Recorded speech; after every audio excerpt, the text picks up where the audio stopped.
Hi hello. അപ്പോൾ ഇന്നൊക്കെ ഉച്ചക്കലേക്ക് നമുക്ക് മീൻ വാങ്ങിയിട്ട് വരാം കേട്ടോ. മീൻ വാങ്ങാൻ പോവുകയാണേ. ഞങ്ങളുടെ വീട്ടിൽ നിന്ന് ഒരു 5 മിനിറ്റേ ഉള്ളൂ കേട്ടോ കൊല്ലംകോട് ടൗണിലേക്ക്. അതാ മീൻ കടയൊക്കെ എത്തി മീനൊക്കെ നോക്കുക കേട്ടോ.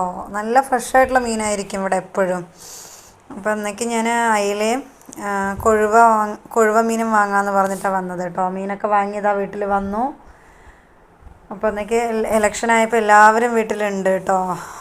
ഹസ്ബൻഡും മക്കളും അമ്മ എല്ലാവരും ഉണ്ട്. അപ്പോൾ അതാ അയില നല്ലപോലെ ഒന്ന് കഴുകിയെടുക്കണം. അവർ തന്നെ ഒന്ന് വെട്ടി നമുക്കൊന്ന് സെറ്റാക്കി തരും. നമുക്കിവിടെ ഒന്ന് കഴുകിയാൽ മാത്രം മതി കേട്ടോ. അതാ അയിലൊക്കെ ഒന്ന് കഴുകി കഴിഞ്ഞു സെറ്റാക്കി എടുത്തിട്ടുണ്ട്. പിന്നെ അയില വറുക്കാനായിട്ട് നമുക്ക് ഉപ്പ്, മഞ്ഞൾപ്പൊടി, മുളക് പൊടി, കാശ്മീരി ചില്ലി, പിന്നെ കുറച്ച് അധികം തന്നെ ഞാൻ കുരുമുളക് പൊടി ചേർത്തണം കേട്ടോ. എന്നിട്ട് നന്നായി മിക്സ് ചെയ്ത ശേഷം അയിലയിൽ നമ്മൾ എന്താ പറയുക ഒന്ന് മിക്സ് ചെയ്ത് വെക്കുക. പിന്നെ കൊഴുവ ഞാൻ കുറച്ച് വറുക്കാമെന്ന് പറഞ്ഞ് കുറച്ച് മാറ്റി വെച്ചിട്ടുണ്ട്.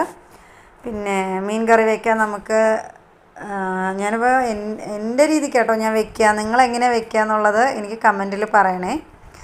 പിന്നെ ഞാനിതാ കുറച്ച് വെളുത്തുള്ളി, പച്ചമുളക്, തക്കാളി ഒക്കെ ഇട്ട് നന്നായി ഒന്ന് വഴറ്റണം കേട്ടോ. വഴണ്ട് വരുമ്പോൾ നമുക്ക് പൊടികളായിട്ട് മുളക് പൊടിയും മല്ലിപ്പൊടിയും ചേർത്ത് നന്നായി ഒന്ന് വഴറ്റാം കേട്ടോ.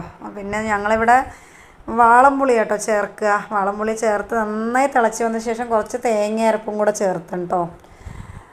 എന്നിട്ട് തിളച്ച് കുറുകി വരണേ. പിന്നെ അപ്പോഴത്തേക്ക് എന്താ നന്നായി തിളച്ചൊക്കെ വന്നിട്ടുണ്ട്. നമുക്ക് മീൻ അതിലോട്ട് ചേർക്കാം. അപ്പോൾ എന്നൊക്കെ മീനൊക്കെ ആണെങ്കിൽ മക്കൾക്ക് പെട്ടെന്ന് വിശപ്പ് വരും കേട്ടോ. അപ്പോൾ അതാ മീനൊക്കെ നമുക്ക് അപ്പുറത്തടുപ്പിൽ മീൻ ആവുന്നുണ്ട് കേട്ടോ. അതാ ഇപ്പുറത്ത് ഞാൻ അയില വറുത്തുകൊണ്ടിരിക്കുകയാണ്. അപ്പോൾ അയിലൊക്കെ നല്ലപോലെ വറുത്തെടുക്കാം. പിന്നെ ഇതാ കറിയൊന്നും ആയിട്ടുണ്ട് കേട്ടോ. നമുക്കതൊന്ന് ചുറ്റിച്ചെടുക്കുക. ഉടയൊന്നുമില്ല കേട്ടോ. ഞാൻ ഉടയാത്ത രീതിക്ക് തന്നെയാണ് വെക്കുന്നത്. പിന്നെ കൊഴുവ കുറച്ച് നമുക്ക് വറുക്കാം. അത് വറുത്താൽ നല്ല ടേസ്റ്റാണത്. പിന്നെ ഇത് അയിലയും വറുക്കാൻ വെച്ചിട്ടുണ്ട്, റെഡി ആയിട്ടുണ്ട്. പിന്നെ ഇതാ നല്ല ചൂട് ചോറും കൊഴുവക്കറിയും അയിലമീൻ വറുത്തതും. പിന്നെ അപ്പോഴത്തേക്കും എല്ലാം കഴിച്ച് വന്ന് നമുക്ക് ഇത്തിരി ഇരിക്കാൻ പറഞ്ഞിട്ട് വന്ന് നോക്കുമ്പോഴത്തേക്കും അടുക്കള നല്ല മിസ്സായി കിടക്കുന്നുണ്ടാവും. ഈ എണ്ണയൊക്കെ തെറിച്ചിട്ടേ. അപ്പോൾ അതൊന്ന് ഞാൻ സോപ്പും അതിൻ്റെ സ്പോഞ്ച് ഇട്ട് നന്നായി തേച്ച ശേഷം 2-3 പ്രാവശ്യം തുടച്ചെടുക്കും കേട്ടോ.